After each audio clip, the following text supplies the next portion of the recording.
Do you struggle with securely weaving in your ends on crochet projects? Let me show you how I do it.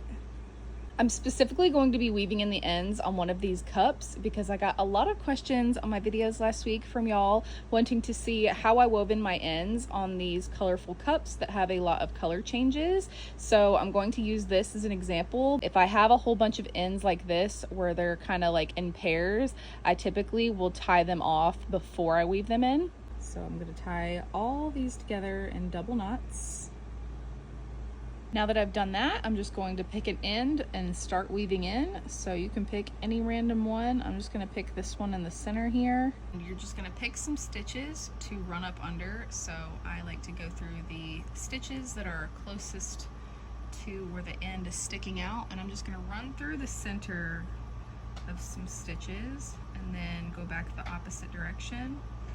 And I normally, with single crochet, I just go back and forth, usually twice. But if I'm doing something that has stitches that are harder to weave into, like double crochet, triple crochet, granny stitches, stuff like that, I normally will go back and forth a few more times than that because you'll have to try harder to make it secure with those types of stitches. But again, with just single crochet, I normally will do it about twice. So I've already done my first pass through and I'm going to go back through the opposite direction at least one more time.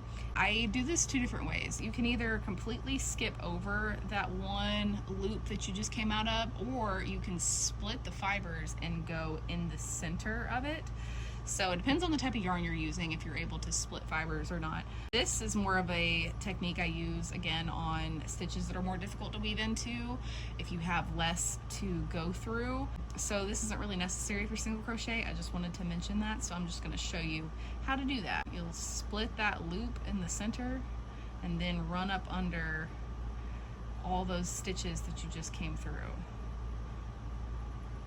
And we have to do that obviously because if we just stuck it right back underneath that loop we just came out of, then it's just going to pull out everything that we wove through.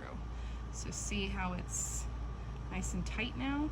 And you can run it back one more time if you want to, but with single crochet, again, that's usually plenty. When you're done, it should look something like this. So you won't be able to see any of those ends woven in anywhere.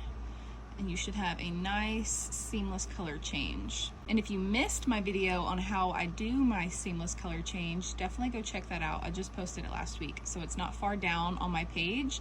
And if you've followed that video and also this one on how to weave in your ends, it should look super seamless just like this.